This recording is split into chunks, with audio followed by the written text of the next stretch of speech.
Bismillahirrahmanirrahim. Assalamualaikum warahmatullahi wabarakatuh. Alhamdulillah wassalatu wassalamu ala Rasulillah wa ala alihi wa sahbihi wa man walah wa ba'd.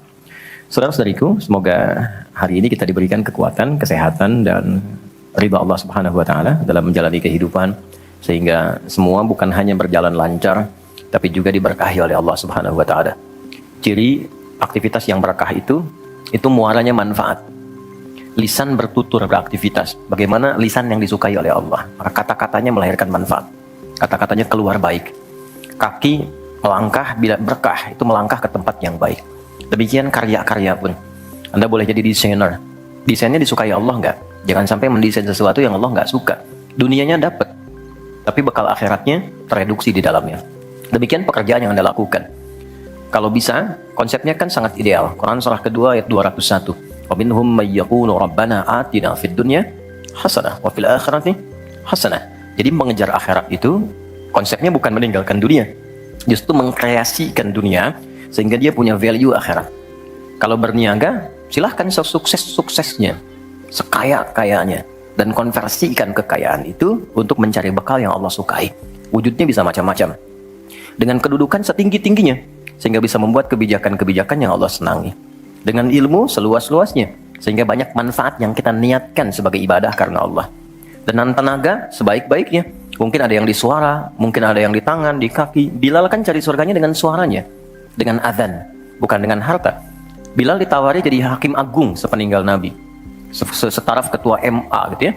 Itu ditolak oleh beliau dengan halus, karena beliau passionnya memang menggunakan suara, bukan menggunakan yang lainnya. Baik. Saya minta maaf dalam dua hal. Yang pertama, saya agak pilek hari ini karena memang beberapa kegiatan kemarin agak padat. Yang kedua, kita akan agak sedikit cepat karena kami ada agenda safar hari ini. Karena itu kita agak berbeda, mungkin agak lebih cepat dan supaya waktunya lebih efektif. Seperti yang pernah kita sepakati bersama di bulan yang lalu, bahwa kajian kita akan terfokus pada pembahasan seputar sholat. Saya sudah buatkan kurikulumnya untuk sepanjang kajian ke depan, sehingga tahu apa yang mau dibahas, materinya sampai dengan waktunya. Mungkin nanti saya akan koordinasi dengan Mas Dimas atau dari musyawarah, kirimkan email. Saya nanti kirimkan baik dari materi pokoknya, schedule-nya apa yang mau dibahas di pekan keberapa, sampai dengan mungkin dasar PowerPoint-nya. Ada saya buatkan beberapa jadi PowerPoint. Baik, teman-teman sekalian, kenapa bahasan sholat menjadi penting? Ya, jadi dulu. Dan menjadi bagian yang paling mendapatkan perhatian tinggi dalam Islam, baik di Al-Quran ataupun di hadis-hadis Nabi SAW. Semua Nabi itu menerima wahyunya di bumi. Rata-rata semua di bumi. Musa yang viral di Bukit Tur Sina, kan? Kemudian Isa alaihissalam di dekat pohon tin zaitun, wilayah Palestina. Demikian Nabi Daud dan seterusnya. Tapi untuk mendapatkan satu ibadah berupa sholat, khusus bagi Nabi Muhammad SAW, tempatnya spesial. Inda sidratil muntaha, indaha jannatul ma'wa. Nerimanya langsung di dekat surga, di sidratil muntaha. Itu kan oleh-oleh yang Isra Mi'raj itu kan, mendapatkan sholat. Kalau Anda mau lacak referensinya, bisa ditemukan di hadis Muslim tentang peristiwa ini, yang akhirnya mendapatkan sholat. Subtopik yang nomor 1, kitab pertama, Kitabul Iman. Nomor 1. Subtopiknya nomor 74, Babul Isra bi Rasulillah sallallahu alaihi wasallam ila samawati wa fadlis salat.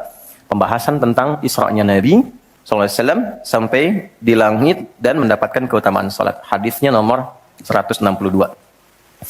Riwayatnya Imam Muslim. Imam Muslim menerima dari Syaiban bin Zarukh. Syaiban bin Zarukh menerima dari Hamad bin Salamah. Hamad bin Salamah menerima dari Thabit al-Bunani. Thabit al-Bunani menerima dari Anas bin Malik radhiyallahu taala anhu. Beliau menerima dari Nabi sallallahu alaihi wasallam. Lengkap rinci peristiwa singkatnya mendapatkan salat. Dan salat menjadi pokok penentu amalan lain. Jadi kalau benar salatnya, benar hajinya. Benar salatnya, benar zakatnya. Benar salatnya, benar interaksi dengan Qur'annya. Dan benar salatnya, itu pasti baik hisabnya. Maka turun hadis spesifik yang banyak dihafal oleh para ahli hadis jadi pegangan hidup sampai akhirat. Inna awwala ma yuhasabu bihil abdu yawmal qiyamati as-salah. Amal pertama yang akan dihisab di hari kiamat adalah salatnya. Idza salahat salaha sa'iru amali. Kalau baik-baik semua amalnya, indikasinya dari salat. Wa idza fasadat fasada sa'iru amali. Kalau salatnya nggak bagus, pasti ada pengaruh ke amalan lain. Dan itu sangat menentukan. Baik. Kenapa salat? Ada apa di balik salat? Dan bagaimana cara salat yang benar yang melahirkan perubahan pada kehidupan? Itu yang coba kita turunkan sampai-sampai di bulan Ramadan pun ibadah pokoknya salat. Kan? Ibadah pokoknya salat loh. Sampai Nabi mengatakan, "Man qama Ramadhana imanan wa ihtisaban, ghufira lahu ma taqaddama min dzambi." Spesial untuk Ramadan, orang yang salatnya benar khusus di Ramadan, di malam harinya yang kita kenal dengan tarawih, kalau benar salatnya dan ada getaran pada jiwanya, lalu dia berdoa spesifik, maka yang pertama Allah berikan mengampuni semua dosa yang pernah ia kerjakan selama hidupnya. Itu nggak main-main. Artinya merubah dia menjadi lebih baik. Itu salat. Karena itu kenapa ada tambahan di Ramadan spesifik untuk meningkatkan salat tarawih. Berarti ada sesuatu yang sangat penting. Yuk kita mulai. Pertama kita akan bahas dari segi nama. Ya. Kedua, kita akan bahas dari segi fungsi atau hikmah atau manfaat. Baru kemudian yang ketiga kita masuk kepada persoalan teknis penunaiannya. Baik bacaan, cara, makna. Kita belajar dari mulai menunaikan bacaannya apa, maksud dari itu apa. Ya. Baik, kita mulai cepat. Salat. Apa itu salat? Doa. Apalagi? Kenapa doa disebut salat? Kenapa nggak disebut doa aja? Apa itu salat? Doa. Apa itu doa? Salat. Oke, yuk kita urutkan dari segi katanya dulu. As-salah, kurang lebih begini. Nanti ada versinya, ada yang pakai waw, itu ujungnya nanti kembali ke alif. Ini ya. Teman-teman, salat itu seakar dengan kata silah. Silatun. Seakar verbnya, kata kerjanya dengan kata wassalah. Wusul. Silah dalam bahasa Arab artinya sesuatu yang terhubung kuat, sehingga dengan erat dan kuatnya ini sulit dilepaskan. Pernah dengar silaturahmi? Ya kan? Kenapa disebut dengan silaturahmi? Karena ada hubungan perhatian kasih yang dalam, sehingga dimanapun dia masih tersambung untuk memperhatikan. Jadi silaturahmi itu bukan begini, bukan Anda kumpul, menyapa di teman yang hadir. Itu bukan silaturahim. Anda menyapa orangnya ada, wajar, orangnya masih ada. Tapi ketika Anda pulang, Anda mendoakan dan support pada kebaikan, itulah silah namanya. Nah, hubungan yang melatih kita supaya terus terhubung dengan Allah, sehingga tak terpisahkan pengawasan Allah kepada kita, perlindungan Allah kepada kita, pemberian Allah kepada kita di setiap waktu dan tempat dimanapun, itu dinamakan dengan sholat namanya.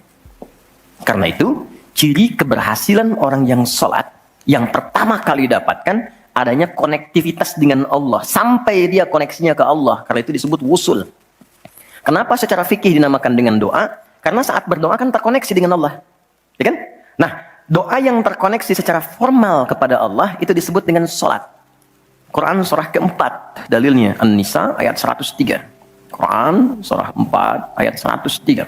Paling kanan agak sedikit ke atas tuh di mushaf standar. Fa'idza qadaytumus sholata, maka jika Anda telah tuntas mengerjakan sholat, fadhkurullaha, maka cirinya dia akan cepat terkoneksi kepada Allah. Itu pengertian hikmahnya. Kalau pengertian fikihnya, habis sholat cepat zikir. Zikir itu artinya terkoneksi, nyambung. Kenapa setelah sholat ada zikir lagi yang menyambungkan? Karena ada orang yang sejak saat sholat belum nyambung dengan Allah. Itulah sebabnya nanti kita akan belajar. Masih merasakan nggak? Pernah nggak begini? Sebelum sholat mau fokus nih, tapi begitu takbir Allahu Akbar, yang akbar di lisan Allah, tapi yang akbar di pikiran project. Ya, status belum diupdate, nyimpan sendal di mana, jemuran belum diangkat, ya kan? Ya pernah nggak suasana itu hadir? Nah kan, nanti kita akan belajar. Nah, kalau akumulasi semua ingatan itu mengganggu khusyuk kita sehingga kadar khusyuknya kecil dan belum terkoneksi dengan Allah setelah sholat, maka coba zikir sampai nyambung. Idealnya ketika sholat selesai itu punya konektivitas dengan Allah, nyambung, ingat Allah. Qiyaman, baru dia berdiri jalan sudah ingat Allah. Makanya kalau ada orang keluar dari masjid dan dia nyambung dengan Allah, itu mustahil tertukar sendal. Oke? Karena saat dia pakai, dia merasa diawasi Allah. Ya Allah, salah, bukan punya saya. Yang saya yang itu rupanya dia pakai, padahal dia ke masjid nggak pakai sendal. Ini memang ada yang salah dengan sholatnya. Oke? Balik ke sini. Maka kalau dia berjalan jalannya baik, kalau dia duduk bekerjanya baik, gak mungkin maksiat, gak mungkin menyentuh yang salah. Karena saat dia menyentuh, dia merasa dilihat Allah. Itu yang disebut dengan ihsan namanya. Di orang yang punya koneksi dengan Allahnya kuat, itu akan mudah menjalani kehidupan. Anda punya koneksi dengan teman-teman yang punya kedudukan tertentu, aksesnya mudah kan? Anda punya koneksi dengan Allah, apa yang sulit bagi Allah? Masalah dikecilin, bukan gak dapat masalah. Masalahnya sama, bagi orang lain besar, bagi si fulan kok ringan. Karena sebelum mendapatinya, akses dia ke Allah tinggi, Allah ringankan untuk diterima di hatinya. Dilapangkan hatinya sebelum menerima persoalannya. Jadi ketika menerima persoalan, dia tinggal senyum aja, selesai. Macet, yang lain gelisah. Alhamdulillah macet. Bisa hafalan dulu, bisa baca dulu, bisa mengerjakan yang lain dulu. Ini semua dibaca dengan nyaman karena konektivitas yang tinggi dengan Tuhan. Jadi ternyata ketika diminta menunaikan ibadah salat, ada hal yang sangat besar yang Allah ingin berikan kepada kita semua. Saya ingin tanya teman-teman, berapa waktu yang Allah mintakan kepada kita untuk menunaikan salat? Berapa? Tiap hari kita kerjakan. 5 kan? 5 kan? Nomor koneksi dengan Allah.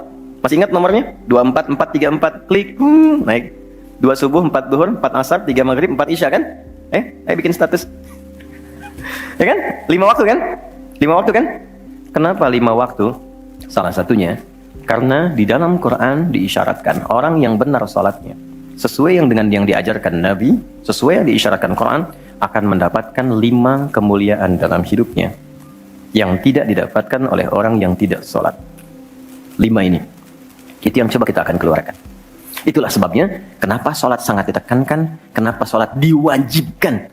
Karena Allah mewajibkan kita mendapatkan semua kebahagiaan dan kesuksesan yang kita ingin raih dalam kehidupan. 5 ini. Yuk kita mulai. 1. Izinkan saya memulai dari sini supaya kita punya motivasi untuk menunaikan sholat. Jadi kalau nggak tahu yang 5 ini, cara pandangnya kepada sholat jadi beban. Baru aja sujud, dasar lagi. Baru maghrib, udah isya lagi. Ya kan? Nah, ayo isya. Tadi kan udah mau maghrib. Kan? Pernah merasakan itu? Karena cara pandangnya menilai sholat sebagai beban. Padahal ketika Allah wajibkan, itu cara mewajibkannya bukan sebagai beban, sebagai motivasi yang mengantarkan pada keindahan. 1, kita cepat. Quran surah ke-20 di ayat yang ke-14. Tafsirnya Quran surah 13 ayat 28. 1 paket. Kita pakai Quran hadis aja ya, biar nggak bisa didebat. Oke, Quran surah ke-20 ayat 14. Innani anallahu la ilaha illa ana fa'budni wa aqimis salata li dzikri. Sayalah Allah, kata Allah. La ilaha illa ana, enggak ada Tuhan yang layak dipertuhankan kecuali saya. Ini kalau kita belajar ngaji tentang tauhid, ya. Belajar mengaji tentang dasar keyakinan akidah. Ini ayat yang paling real, yang paling mudah dipahami, yang paling kuat pengakuannya. Saya coba kumpulkan koleksi beberapa kitab-kitab yang disucikan. Saya kumpulkan, nggak ada satupun kecuali di Quran yang tegas mengatakan, Tuhannya langsung mengatakan, tidak mewakili perwakilan. Sayalah Allah, satu-satunya yang dipertuhankan, sembah saya. Coba di Quran. Kita simpan ini dalam bab tauhid. Sekarang kita teruskan. Bagaimana cara menyembahmu ya Allah? Fa'budni wa aqimis sholata li dzikri. Tunaikan salat. Ya, sebagai pembuktian penyembahan kepadaku li dzikri, untuk mengoneksikan dirimu denganku. 1, salat adalah pembuktian sebagai hamba, pembuktian iman. Pelan-pelan. Yang pertama,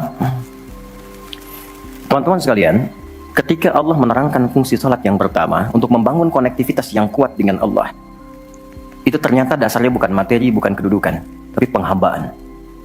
Supaya engkau membuktikan diri engkau itu hambaku, sembahku, lewat salat. Jadi kalau ada orang yang mengatakan, Tuhanmu siapa? Allah, tapi dia nggak mau salat, itu kata Nabi belum sempurna kebertuhanannya kepada Allah. Ya, al-farqu bainal mu'min wal kafir tarku salat, kata Nabi. Perbedaan orang yang mengaku beriman dengan yang belum beriman dilihat dari salatnya. Jadi kalau dia sudah menunaikan salat, itu pembuktian keimanannya kepada Allah, kebertuhanannya. Jadi kalau ada orang mengaku muslim, dia belum menunaikan salat, maka dipertanyakan keimanannya. Karena itulah kemudian kata salat disebut juga di Al-Quran dengan kata iman. Buka Quran surah kedua ayat 143, lihat di pertengahan. Wa ma kana Allahu liyudhi'a imanakum. Jika ada hamba siapapun menunaikan salat, aku nggak akan sia-siakan salat yang dilakukan dengan imannya itu. Maksudnya apa? Akan dibalas, diberikan perhatian sesuai dengan kadar salatnya. Disebut dengan iman. Dan yang paling dahsyat, ketika seseorang sholat menghamba, kan gerakannya ruku, sujud, menghamba kan? Maka naik statusnya dari sekedar manusia biasa menjadi abdun. Teman-teman, ini rahasia besarnya. Perintahnya, fa'budni, yang kita baca, iyyaka na'budu, asal katanya dari kata abada, orangnya abdun, zamannya ibad. Dan tidak pernah disebutkan dalam Quran kata abdun kecuali untuk mengangkat derajat hamba di hadapan Allah. Contoh, Nabi Muhammad ketika peristiwa Isra dan Mi'raj dipanggilnya dengan nama apa? Quran surah 17 ayat 1. Subhanalladzi asra bi'abdihi. Tidak disebut nabi, tidak disebut rasul, tapi abdun. Nabi Sulaiman ketika diberikan kekuasaan besar, punya kedudukan yang hebat sampai menundukkan awan. Ya, sebelum Songgohan punya awan Kinton, Nabi Sulaiman sudah punya duluan. Suzuki Yatanabe tahun 96 kan, bikin komiknya. Saya nggak terlalu baca itu atau tonton, tapi saya tahu. Itu awan ditundukkan, angin bolak-balik. Ketika mendapatkan kedudukan itu, sifat yang disebutkan abdun, bukan nabi, bukan rasul. Quran surah 38 ayat 30. Wa wahabna li Dawuda Sulaiman ni'mal abdu. Oke, Nabi Zakaria alaihissalam ketika akan diangkat statusnya dari suami menjadi ayah dan sudah berharap tinggi, dikabulkan, naik status, diberikan anugerah, disebutnya dengan abdun. Quran surah 19 di ayat yang kedua. Dzikra rahmati rabbika abdahu Zakaria. Nabi Nuh diangkat status memimpin kelompok generasi manusia setelah Nabi Adam, naik ke kapal, jadi pemimpin besar. Begitu diangkat, yang disebut statusnya abdun. Quran surah 17 ayat 3. Innahu kana abdan syakura. Kenapa disebutkan abdun? Abdun itu sifat penghambaan. Semakin tinggi ibadahnya, semakin tinggi pendekatannya ke Allah, semakin diangkat. Jadi dengan Allah itu, karena Allah Khalik, kita makhluk. Laisa kamitslihi syai', enggak sama sifatnya. Jadi kalau ke Allah itu jangan terlalu ngangkat. Kalau tinggi direndahkan, kalau rendah ditinggikan. Karena itu kenapa saat sholat kita merendah supaya ditinggikan. Itu poinnya. Jelas ya? Itulah sebabnya kenapa Nabi dijamin surga, turun surah Al-Kautsar itu, satu-satunya Nabi yang sebelum wafat turun surganya. Rasulullah. Dengan turunnya surah Al-Kautsar. Kenapa? Salah satunya karena ibadahnya. Coba lihat kesaksian Sayyidah Aisyah itu di Al-Bukhari nomor hadis 1147. Kedatangan tabi'in namanya Abu Salamah bin Abdurrahman, tanya bagaimana sholat malamnya Nabi. Kata Sayyidah Aisyah, jangan ditanya panjang dan khusyuknya, panjang dan bagusnya. Beliau memang sholatnya 4 rakaat di awal, tapi jangan tanya panjang dan bagusnya. Beberapa sahabat dulu pernah pengen tahu, penasaran. Diikuti sholat di belakang Nabi. Ternyata rakaat pertamanya dikira Al-Baqarah 100 ayat akan ruku. Ternyata disambungkan ke 286 ayat sampai selesai. Dikira setelah selesai akan ruku. Ternyata Alif Lam Mim lagi, Ali Imran sampai selesai 200 ayat. Dikira ternyata setelah la'alakum tuflihun 200 ayat Ali Imran akan ruku, nyambung An-Nisa 176 ayat. Baru kemudian ruku setelah 5 juz 4 halaman. Ruku. Besoknya orang-orang ini nggak ikutan lagi. Udah. Lain memang levelnya. Salam. Tersentuh kaki Nabi itu dengan tangan Sayyidah Aisyah. Ini menunjukkan sederhana kehidupannya. Bayangkan kan, suami sholat, istri tidur, nyentuh bagian kaki. Kira-kira tidurnya alasnya di mana tuh? Nabi besar loh, ahli surga, hebat, pemimpin besar. Kehidupan demikian. Tapi kalau sedang beramal kaya, sodakoh kaya, sholat kaya, kakinya bengkak. Kata Sayyidah Aisyah, kenapa begini ya Rasulullah? Alam takun madmunah, alam takun ma'sumah. Engkau kan dijamin surga, surahnya sudah turun. Engkau dijaga dari kesalahan maksum. Jawabannya ringan sekali. Afala akunu abdan syakura, abdun. Apa nggak boleh aku menjadi hamba yang bersyukur? Ternyata syukur itu kalau dulu para nabi itu pakai ibadah. Jadi kalau dapat nikmat nih teman-teman, ini rahasia hari ini ya. di antara kita saja ya. Sekarang saya nggak bagi di yang lain nih, cuma di sini nih. Ya. Para nabi itu, kalau mereka dapat nikmat apapun, itu yang dilakukan syukur. Dan syukurnya lewat ibadah. Contoh, biasa kan suka hadir ulang tahun ya, masuk ulang tahun kesekian. Nabi tiba-tiba hari Senin puasa. Ditanya oleh sahabat, ya Rasulullah kenapa puasa? Kata Nabi, ini hari lahirku. Jadi mensyukuri nikmat kelahiran dari waktu yang telah berjalan, itu pakai ibadah. Begitu dapat anugerah surga, turun Al-Kautsar, malah diminta ibadah oleh Allah. Inna a'tainakal. Setelah itu apa? Fasholli li rabbika. Tingkatkan sholat, tambahkan amal lewat harta. Jadi jaminan surga itu bukan menghentikan amal soleh. Anda sukses dengan pekerjaan, bukan berarti menjadikan hubungan Anda terputus dengan Allah. Yang paling aneh kan, Allah udah ngasih rezeki banyak, kok dipakai maksiat hasilnya? Allah kasih Anda minta, Allah kasih. Tapi begitu dikasih, kenapa dipakai untuk mabuk? Kenapa dipakai untuk maksiat? Kenapa dipakai untuk membeli sesuatu yang Allah nggak sukai? Kan ada perjuangan mendapatkan itu. Makanya dibalik caranya, ketika Anda menghamba, menunduk, Allah mengangkat. Tapi kalau Anda mengangkat, Allah turunkan serendah-rendahnya. Ini rumus pertama. Jadi ternyata ketika kita diminta menghamba dalam sholat, itu adalah jembatan pertama bagi Allah untuk mengangkat kita dengan derajat tertinggi. Paham? Oke, satu. Jadi kalau ke anak-anak begini kalau tanya, Mah kenapa sih harus sholat? Supaya kamu jadi hebat. Gitu. Kok bisa? Lihat Umar. Sebelum sholat, orang biasa. Kerjanya begini, cuman jalan-jalan, mabuk dan sebagainya. Tapi setelah sholat, dia jadi pemimpin yang sangat hebat. Dia hafal sekian bahasa. Dia dirikan sekolah-sekolah. Pemikirannya hebat, tangguh orangnya. Di mana-mana dikagumi. Itu. Kalau ada karyawan Anda bertanya, kenapa Pak harus sholat? Supaya kita makin sukses proyeknya. Makin banyak omsetnya. Coba lihat Abdurrahman bin Auf. Bukankah sebelum dia sholat dia kaya tapi biasa, malah hilang kekayaannya. Tapi setelah dia sholat dan dia praktekkan makna-makna dalam sholat, meningkat level kekayaannya sampai yang ketiga tertinggi. Dari kaya banget, kebangetan kayanya. Tuh, kapaknya terbuat dari emas kan? Abdurrahman bin Auf. Itu setelah sholat. Itu viral sekali kisahnya. Ya, jadi ini bagian pertama. Jadi ketika ada panggilan hayya 'alas shalah, atau sejak Allahu Akbar, rasakan panggilan itu ingin mengangkat derajat kita. Jadi kalau panggilan sholat itu dipahami sebagai hanya tuntutan ibadah, nanti jadi beban. Allahu Akbar, si ngantuk ya Allah.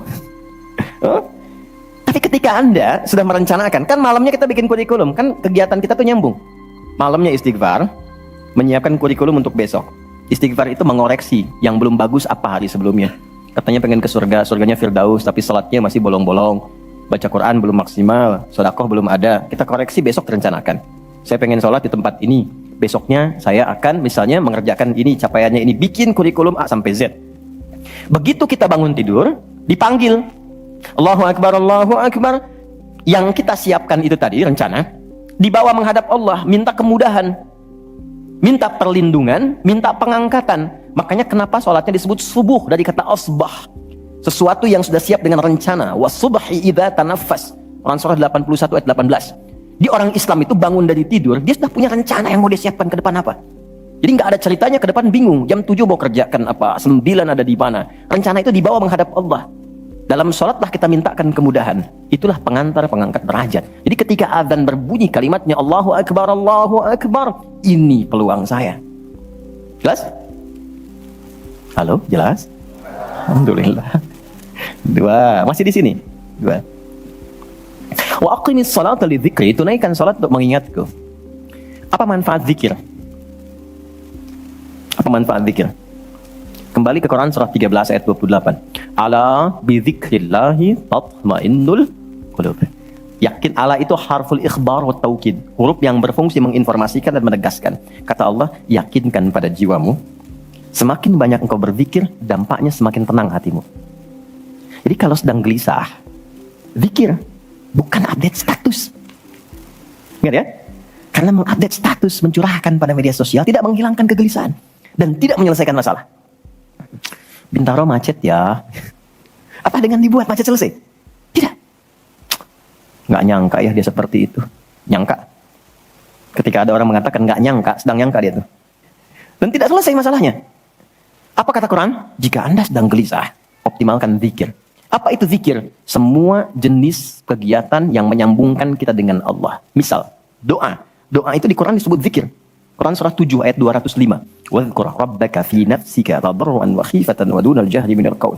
Kalau Anda sedang gelisah banyak persoalan, alih-alih mengeluh, angkat tanganmu minta kepadaku. Bukankah saat berdoa menjadi semakin tenang? Solusi belum datang, tapi hati lebih tenang kan? Dan jiwa yang tenang itu melahirkan pemikiran yang gemilang, hasil yang cemerlang. Jadi begitu kita lebih tenang, lebih mudah menanti solusi. Anak belum pulang, doa. Besok ada ujian, doa. Ada proyek mau dilakukan, kita gelisah, doa. Itu fitrah. Quran itu disebut zikir. Quran surah ke-15 ayat 9. Inna nahnu nazzalna dzikra wa inna lahu lahafidhun. Kalau sedang gelisah, masalahnya kompleks, ambil wudu, ambil mushaf, buka. Itu baru pegang mushaf, baru buka. Dampaknya ke hati itu kuat. Begitu Anda baca dengan suasana yang tenang, nyaman ke jiwa. Yang paling dahsyat kadang-kadang dibuka, mushafnya acak, keluar ayatnya sesuai dengan masalah kita. Tuh. Itu Quran. Ya. Apa lagi? Kalimat thayyibah. Subhanallah, alhamdulillah, Allahu akbar, masya Allah, astagfirullah. Itu zikir. Quran surah 4 ayat 103. Fa idza qadaytumus salata fadhkurullaha. Makanya ketika Anda mendapatkan nikmat, alhamdulillah, hati lebih tenang. Tidak menggunakan nikmat dengan hal-hal yang tidak positif. Ada sesuatu, astagfirullah. Ada keluhan, ya Allah. Lebih tenang. Akumulasi semua bentuk zikir itu ada dalam salat. Di salat ada subhanallah? Ada. Ya. Di salat ada alhamdulillah? Ada. Di salat ada Allahu akbar? Dibuka dengan takbir. Di salat ada Quran? Ada. Al-Fatihah Quran. Kita salat baca Quran. Apa lagi? Apakah di salat kita kemudian membaca kalimat thayyibah? Baca. Berdoa? Iya, isinya semua doa. Maka ketika semua jenis zikir dikumpulkan, itu berubah menjadi salat. Dan kalau satu zikir saja membuat tenang, apalagi salat? Makanya salat itu jangankan ibadahnya, tempatnya saja bikin tenang. Coba teman-teman, ikhwan ya. Anda ada masalah nih di kantor, mampir ke masjid. Itu buka pintu masjid baru masuk, udah tenang. Enak. Makanya saya sering katakan, sering share dengan beberapa kawan, Anda kalau sedang kerja, coba pulangnya jangan langsung ke rumah. Mampir ke masjid dulu. Yang terdekat ya dengan rumah. Yang terdekat. Mampir ke masjid, sholat 2 rakaat. Di situ sampaikan, ya Allah, aku telah berikhtiar seperti apa yang telah Engkau perintahkan. Dan aku bertawakal akan rezeki yang telah Engkau tetapkan. Itu begitu Anda selesai berdoa pulang, yang dibawa ke rumah aura masjid bukan aura kantor. Dan istri anak-anak di rumah mendapatkan ketenangan yang sempurna. Jadi nerima antum itu terima dalam keadaan yang penuh dengan ketenangan. Jadi ketika menyambut anak, ayah, papa, papi, buya, antumnya tuh udah enak nerimanya. Coba kalau nggak percaya, rasakan itu. Ke masjid itu beda. Dibanding rumah sendiri, rumah Allah lebih tenang kan? Itu baru tempatnya. Dan puncaknya Ka'bah yang menjadi kiblat. Itu ada di Quran, surah kedua, ayat 125. Wa idh ja'alna al-baita mathabatan lin-nasi wa amna. Dan pelajari, pahami, renungi. Ketika aku tetapkan dengan keagunganku, Ka'bah pusat ibadah yang menenangkan. Sebanyak apapun Anda punya kesulitan, depan Ka'bah itu ngalir air mata, tenang aja. Gitu. Pancarannya masjid. Ya. Masya Allah ya. Nah, amalannya sholat. Jadi ambil suasana itu, bawa ke dalam diri kita untuk menghasilkan apa yang kita harapkan. Yang kedua, di intinya kalau sedang tidak tenang, gelisah, ada persoalan, atau bahkan ya, untuk menentukan satu urusan. Kalau Anda bingung, merasa ada saingan yang tidak sehat, merasa ada orang-orang yang mungkin mengganggu, lakukan sholat sebelum berangkat. Tahu Imam Al-Bukhari ya? Beliau menulis Sahih Al-Bukhari kan? Itu sebelum menulis setiap satu hadis, sholat 2 rakaat. Kalau tenang, baru dituliskan. Tidak tenang, beliau sholat kembali. Ditulis di Masjidil Haram, diselesaikan di Masjid Nabawi. Itulah sholat. Makanya semua nabi yang pernah bertugas di bumi, itu sholat. Dan kita yang paling sempurna caranya. Nabi Isa, Yesus, sholat. Quran surah 19, ayat 31. Sampai 33-nya. Wa ausani bis sholah. Allah mewasiatkan padaku untuk sholat. Nabi Zakaria, sholat. Quran surah ketiga, ayat 39. Fanadatul malaikatu wa huwa qa'imun yusalli fil mihrab. Salat. Nabi Ismail, kakek Nabi ke-29, bahkan meminta keluarganya disiplin salat. Quran surah 19, Maryam ayat 55. Wa kana ya'muru ahlahu bis shalah. Jadi kalau kita urutkan dari awal sampai ke Nabi Muhammad SAW, atau kita tarik mundur dari Nabi Muhammad ke Nabi Adam AS, tidak ada satupun Nabi yang bertugas di bumi kecuali mereka salat. Muhammad SAW bin Abdullah bin Abdul Muttalib bin Hashim bin Abdul Manaf bin Qusay bin Murrah bin Kilab bin Ka'ab bin Ghalib bin Fihir bin Malik bin Nadar bin Kinana bin Khuzaimah bin Mudrika bin Ilyas bin Nizar bin Mudar bin Ma'ad bin Adnan bin Adi bin Adri bin Muqawwam bin Nahur bin Ya'rub bin Yasjub bin Ismail alaihissalam bin Nabit bin Ismail alaihissalam bin Ibrahim alaihissalam bin Adhar bin Nahur bin Abir bin Kinan bin Al-Fakhshad bin Sam bin Nuh alaihissalam bin Mihlail bin Matushala bin Kinan bin Anwas bin Tith bin Adam alaihissalam. Semua tersambung. Ayo ulangi. Semua salat. Oke? 3. Quran surah 29 ayat 45. Salat bila dikerjakan dengan benar akan merubah pelakunya menjadi lebih baik. Secara singkatnya, salat mendidik kita menjadi pribadi yang baik. Nah, sumber keburukan itu yang menjadi lawan dari baik itu ada 2. Jadi kalau ada orang yang tidak baik, anak yang kurang baik, ayah yang kurang baik, ibu yang kurang baik, itu artinya ada satu dari 2 ini yang melekat pada dirinya. Satu disebut dengan fahsya, keburukan yang bersumber dari syahwat, maaf, kata-kata kotor, jorok, zina, LGBT, pornografi, porno aksi, dan semisalnya. Itu fahsya. Jadi nggak mungkin orang sholat, kata-katanya jorok, perilakunya menyimpang. Nggak mungkin. Karena sholat mencegah itu. Atau mungkar, maaf, keburukan yang bersumber dari nafsu perut dan akal. Mencuri, korupsi, mencela, berdusta, membunuh, merampok, menyakiti, dan semisalnya. Itu mungkar. Makanya ketika seseorang berbuat itu, hatinya mengingkari. Itu disebut mungkar. Hatinya mengingkari. Maka orang sholat, pasti bila sholatnya benar, karena dia tersambung dengan Allah, fahsya dan mungkarnya tertekan. Yang muncul jiwa baiknya, jiwa takwanya. Ketika yang muncul kebaikannya, yang buruknya ditekan, maka yang keluar dari semua bagian tubuhnya, semuanya perilaku baik. Itulah sebabnya ketika Allah berfirman tentang hal ini, disampaikan di Quran surah 29 ayat 45. Innas sholata tanha anil fahsya wal munkar. Mengujinya gampang. Kita uji dengan sejarah pendekatannya. Semua masyarakat di era Nabi, itu kan sebelum masuk Islam, perilakunya itu sangat menyimpang. Tidak kenal kebaikan. Tak kenal kebaikan itu jahlun namanya. Orangnya jahil. Kalau disatukan jadi jahiliyah. Gak kenal kebaikan. Ya, maaf, yang mencuri banyak. Zina, hatam. Ya, perilaku menyimpang banyak. Disebutnya jahiliyah. Tapi ketika datang risalah Islam, yang diajarkan pertama sholat. Sholat merubah mereka dari jahiliyah menjadi khairu ummah.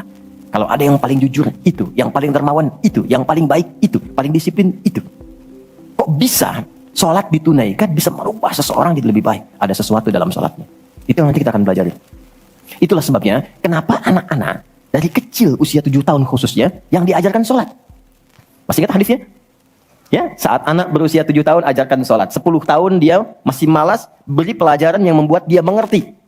Bukan berarti harus memukul ya. Kalau di Arab adatnya begitu, itu biasa. Doroba itu memberi pelajaran maksudnya. Kurangi uang jajannya, berikan pelajaran yang baik kepada dia supaya mengerti kenapa mesti sholat. Kenapa dari usia 7 tahun? Supaya anak itu tumbuh jadi baik. Itu maksudnya. Cuma anak sekarang advance. Gen Z yang sekarang itu sebelum sholatnya sempurna, TK sudah manasik ya. Enggak apa-apa sih, cuma ini maksimal dulu yang kedua ya. Oke, 4, saya cepat karena waktu kita terbatas. 4. Salat bila dikabulkan, bila dilakukan dengan benar. Saya ulangi, salat bila dilakukan dengan benar, sesuai isyarat petunjuk Al-Quran dan contoh yang disampaikan Nabi, maka bisa mempercepat terkabulnya doa. Oke? Mempercepat terkabulnya doa. Itulah kenapa secara bahasa sholat disebut doa. Kalau benar mengoneksikan diri kita dengan Allah sang pengabul doa, koneksinya cepat, sinyalnya kuat, itu nggak ada sekat, menggoncang arus, langsung dikabulkan. Dan nggak ada jeda. Oke, Quran langsung, surah ketiga, ayat 38 sampai 39. Surah 3 Ali Imran, ayat 38 sampai 39. Kita belajar dari kisahnya Nabi Zakaria alaihi salam. Contoh kecil sekali. Secara singkat sudah berumah tangga. Sudah sekian lama, rambut sudah memutih, fisiknya sudah letih. Itu dilukiskan di surah Maryam nanti, ayat 1-9 kita dapati. Istri divonis secara medis, nggak mungkin punya keturunan. Secara medis loh, sudah menopause dan maaf, mandul. Secara medis nggak mungkin, secara klinis nggak mungkin. Tapi ini yang paling hebat. Jika manusia, catat ini baik-baik ya. Jika manusia sudah menyimpulkan nggak bisa, itu tanda langsung dari Allah supaya menengadahkan permohonan langsung kepada Allah tanpa campur tangan makhluk. Karena Allah ingin mengabulkan apa yang Anda minta secara langsung, bukan lewat campur tangan makhluk. Baca itu. Dan pahami untuk tidak putus ikhtiar. Jadi kalau rahmat Allah itu jangan dibawa dengan putus asa. La taqnatu mir rahmatillah. Jangan pernah putus asa. Jadi jangan ada bahasa begini, ya nggak mungkin, ya nggak bisa. Jangan diambil. Begitu orang mengatakan nggak mungkin, itu tanda dari Allah. Allah ingin memberikan langsung tanpa campur tangan manusia. Maka apa yang dilakukan Nabi Zakaria? Beliau kemudian sholat di mihrabnya Maryam. Ini saya sedikit bahas tentang mihrab, sedikit saja. Quran surah 3 dulu, ayat 37, di paling kiri sebelah bawah, pojok di mushaf standar. Secara singkat saja, mihrab itu satu tempat yang fungsinya mempercepat terkabulnya doa dan mendatangkan rezeki dari sisi yang tidak diduga. Awas, kita bicara keimanan ya.